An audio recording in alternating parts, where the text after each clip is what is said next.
Meanwhile, Carlos Brown is expected to lead a Jamaica Select 11 against Sri Lanka in a 50-over game at Shedwin Park on Sunday starting at 9:30. The inexperienced 14-member squad includes a number of former national youth representatives, along with some players with regional caps. Wicketkeeper Daniel Beckford, along with Tevin Gilzine and Jordan Johnson, are Jamaica Scorpions players expected to feature. The squad also includes Stephen Wedderburn, Alex Hines, Nicholas Lewin, Brandon English, Xavier Burton, Matthew Cumry, Andre McCarthy, Anthony Dickers, Stuart Thompson and Shalom Parnell. The 7-2 third choice Don Quessy under champion apprentice Demar Williams prevailed in Saturday's feature event at Caymanas Park. The race carried 30 points for the winner towards qualification for this year's Mute Mile. Jason Acosta's 4-5 favorite California Crown with Robert Halladine aboard and Desert of Malibu, the even money second choice under Dane Dawkins, went about setting the fractions in the second running of the Harlequin Cup for open allowance runners, 3-year-old and up over 5.5 furlongs. In fact, California Crown attempted to go from gate to wire before being worn down and overhauled by Don Quessy in deep stretch. They've left the 3/8 pole and make their way toward the top of the lane.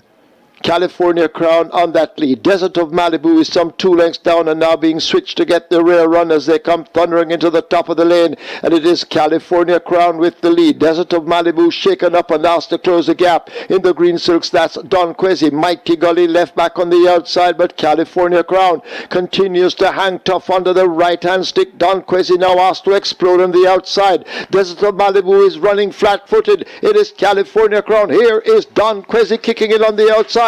And Don Quessy and Demar Williams will win the Harlequin Cup. California Crown second over Zulu Warrior, close between Is That a Fact and Mighty Gully. The 4-year-old Bay Colt covered the trip in 1 minute 6 seconds flat after sizzling splits of 22-4 and 46-2, winning by a length and 3/4 to record his third consecutive victory in just under 2 months. Trainer basically already read out the race and tell them what was going to happen. He said we just need to get a good break, stay as close to them and leave in the 3 furlong and make a move. So I did that and approaching about maybe the 100-meter marker, I realized that he have more, so I just said, all right, give him more. And he responded right back to the wire. I'm trying to try to get a good break and ride him race. Because he knows the horse very well, so he rode his race.